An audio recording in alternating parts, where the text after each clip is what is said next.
MJ information Odia प्रतिटी खबर आपणक पाखरे।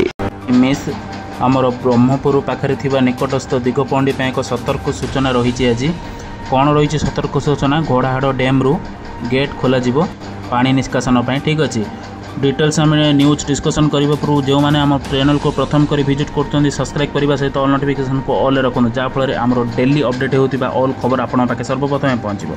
चलतु जाना आज मुख्य खबर कौन रही। दिगपहंडी 26/9 आंध्र प्रदेश लघुचाप जनित वर्षा को दृष्टि रखी दिगपहंडी घोड़ाहाड़ डैम जलसेचन विभाग पक्षर जेकोसी मुहूर्त में घोड़ाहाड़ जलभंडारू नदी जोगे पानी छड़ा जाई पारे बोली नदी तटवर्ती ग्रामवासी को सतर्क रहा शुक्रवार सूचना दी जाएगी। जलभंडार जलधारण क्षमता 117.80 मीटर रही बेले वर्तमान जलभंडार 66% अर्थात 114.80 मीटर पानी गच्छित रही।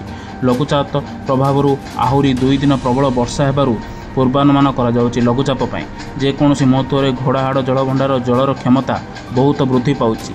डैम्र सुरक्षा दृष्टि डैम्र पानी छड़ा तेणुक पानी रे डैम मध्य कुंभीर चली जाई पारंती बोली दिगपहंडी स्थित घोड़ाहाड़ जलसेचन उप विभाजन कार्यालय सहकारी निर्वाही चंत्री निरंजन साहू सूचना देते। तेणु घोड़ाहाड़ नदी कूलिया ग्रामवासी माने नदी को जीवा किंबा गृहपालित पशु को न छाड़ा सतर्क रहा सूचना जारी कर यहीपरी खबर पाइबा आम चैनल को सब्सक्राइब करूँ और लाइक करूँ। रोहुची नमस्कार।